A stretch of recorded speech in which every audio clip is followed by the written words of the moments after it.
This is a topic that almost everybody, and maybe all people that run dogs in competition, are interested in, and that is, which is the loudest whistle? In the 40-some years that I've been involved, there's not a single year that goes by that there's not at least one debate about which is the loudest whistle. And so, over the years, I've conducted many experiments as to which was the loudest whistle. And I'm going to share those findings today. It's going to be amazing.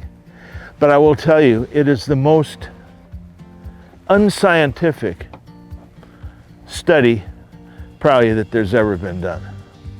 It's strictly opinion, my opinion. So I'm going to go through a little brief history of how this all worked. Well, to start with, I'm going to tell you a little story. When I was going to school, I wanted to take a course in ethics.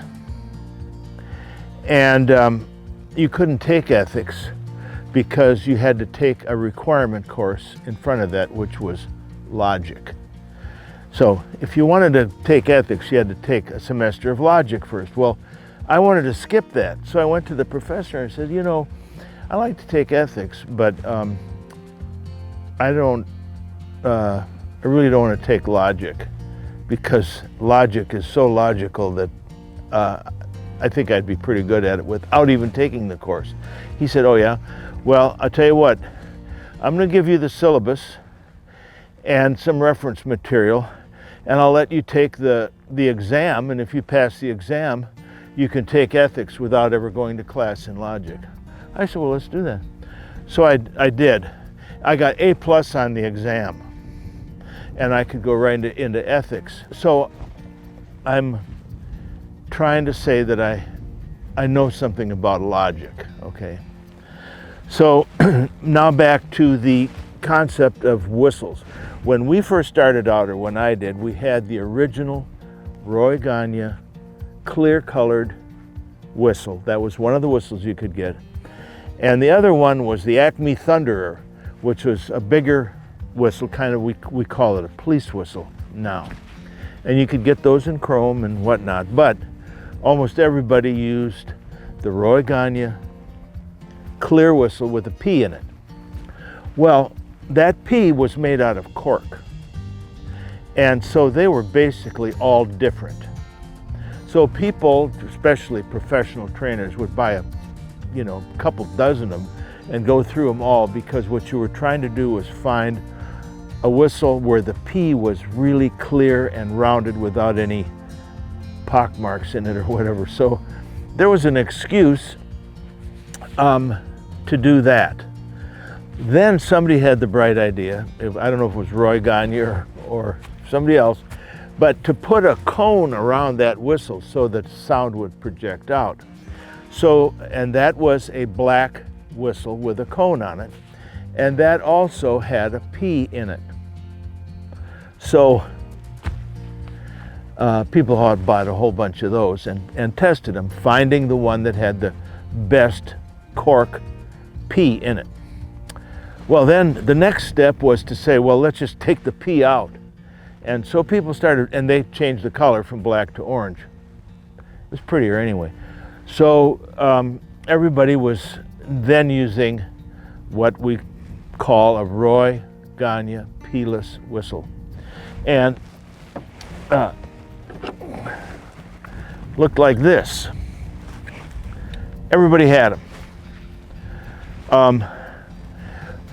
And then came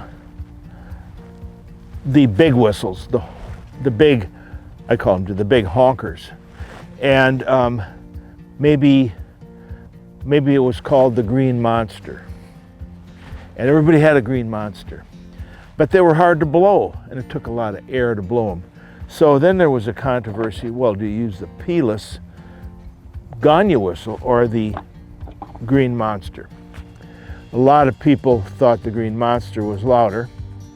So they bought the Green Monsters. Well, then there are other companies, other people, so I can make a little better version of the Green Monster, and then now there's quite a number of large whistles that, you know, big horn, they're horns.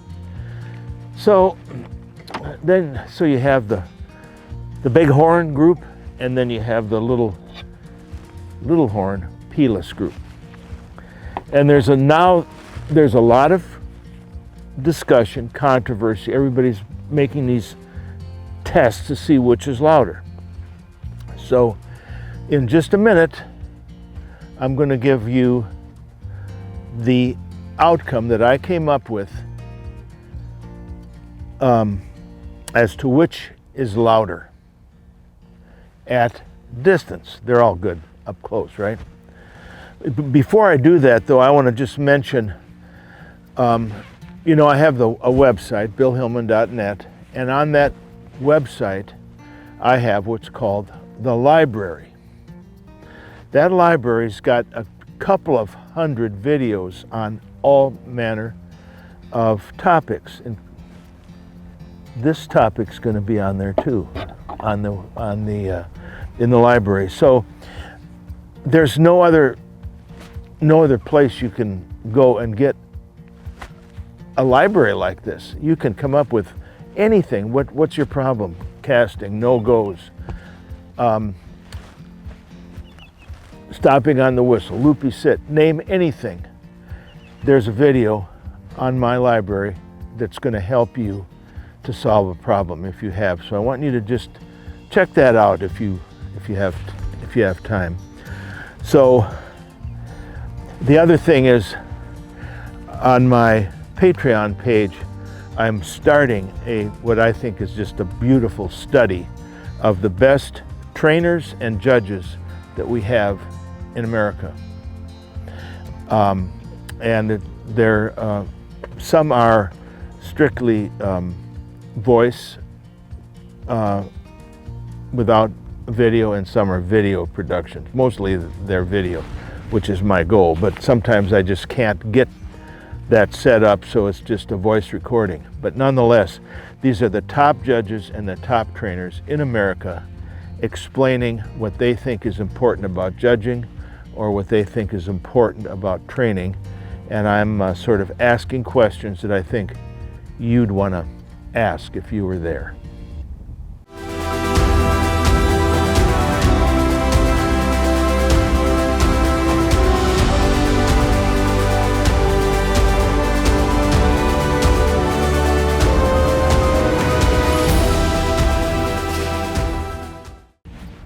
Okay, here's my thoughts, and it's a little more complicated than you think about which is louder. The P-less whistle, the small, high-pitched P-less whistle, or the big honker. And here's my logical conclusion.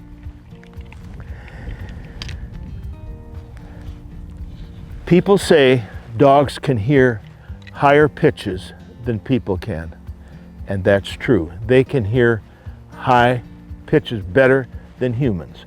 The other day I was out in the field and I had two whistles, a small P-less whistle and a big honker, and I blew it back towards the line and I said, which one is louder? And the big honker, they said, oh, that's louder. And I blew the little P-less whistle. Nobody online could hear it at all. I have a lot of hot air. I can blow as loud as anybody. After all, I used to play the clarinet. So I thought they can't hear it at all. So here's my logic. Yes, a dog can hear higher pitches than people can. That does not mean that they can't hear low pitches. My dogs can hear the rumble of a tire track coming down the driveway way before I can. I can watch a dog, they'll alert up, and I say, what are you doing? And here comes a UPS, you know. So there's nothing high-pitched about a UPS truck. It's low. They can hear it. So my logical conclusion is if we can hear it, a dog can hear it. They might hear other things, but a dog's hearing is way better than ours. And if we can hear it, they can hear it for sure. So the way to test whistles is, can we hear it? If we can hear it, the dog can hear it. If we can't hear it, then maybe the dog can or the dog can't. We'll never know. But it doesn't matter because there's another component to it. A whistle takes air to blow. Some people do not have a lot of lung capacity and they can't blow very hard. They might be able to blow a clarinet, but can they blow a French horn? That's the difference. So if you can't blow very hard, you don't want a great big honking whistle like this because you won't be able to put enough air into it. So you may need to use something that takes less air to activate. You can check in the inside of these whistles. One hole is much bigger than the other one. Well, the bigger opening takes more air to activate the whistle. So it becomes a sort of a balance between how much air pressure you have, how much air it takes to make the whistle sound loud at long range. There's even another component. How much air does it require to sustain a tone over a longer period of time? If a dog's at 300 yards and you have one little toot, that's not going to work. You need a long, loud tone.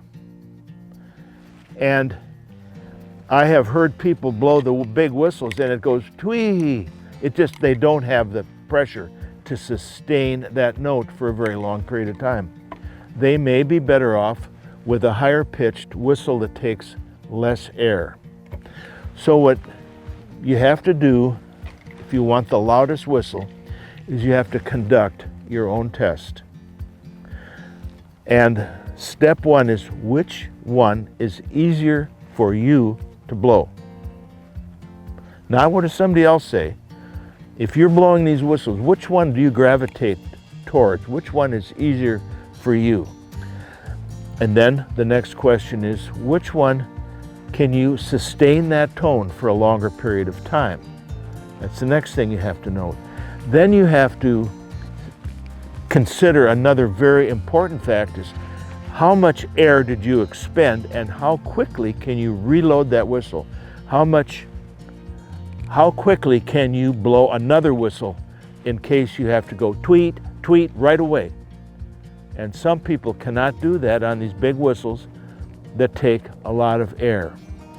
So you must conduct your own test, get some friends out in the field, they'll tell you which is louder, and then you have to decide which you can reload quicker and which you can sustain for a longer period of time. Conclusion, what you want is the loudest whistle that your friends can hear at long range, that you can blow yourself, not listening to somebody else's whistle, which is louder.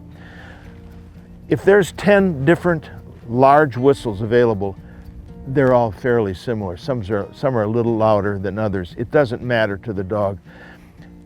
They're similar enough, it doesn't matter. It's how well you can blow it, how much air you have available to blow that whistle. So in conclusion, you have your friends out there and you say which is louder and you blow various whistles. And the way to do that is to blow tweet, tweet, tweet. Tweet. You have to reload and reblow. If you can't do that, you're not going to be able to do it in competition. And there are times when you give a cast and you blow a whistle, you have to blow another one right away. If you don't have the air for that whistle, you might as well not even have a whistle. So that's my very, very unscientific conclusion about which is the loudest whistle. It doesn't matter. It does matter which you can blow the loudest. Not how somebody else does. One of my training buddies is a great big guy. He can blow the sides out of these whistles. But can you do that? That's what you have to discover. Just as a parting note, some people are going to say, well, which do you blow? Maybe somebody wants to know what I blow. I can't imagine that, but if it happens, what I do is I used to blow this whistle for years. Then I started blowing because I thought this was a big whistle. It was banging around and clinking and clanking. I wanted the smallest whistle that had the sharpest, loudest tone, mostly when I was doing yard work. So I started using a Fox 40. And for years I used the Fox 40, and I liked it because it was quick and sharp and I could blow it loud. But everybody complained. They said it was too loud. I said, I know it's too loud because that's what the refs use at the football game with thousands of people screaming. They can hear a Fox 40. It's that loud. But nobody wanted to be near you. And it's like you had bad breath or something. So, but I continued to use it anyway. But I discovered the Fox 40 at distance spread out too wide. So when the big honking whistles came out, like this, or the Green Monster, I said, well, at this extreme long range, I need more focus. So I started taking a big whistle like this, and I put a clip on it.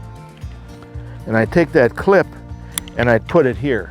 So I had a short range whistle that I wore to the grocery store, and I didn't have this thing banging around and for yard work. But when I had a dog at 450, I'd bring out the big honker. And so in a field trial, for instance, during a blind, I'm going to have this thing clipped on here, and if I have to blow real short, it's just like that. And if they're way out there, I bring out the big honker.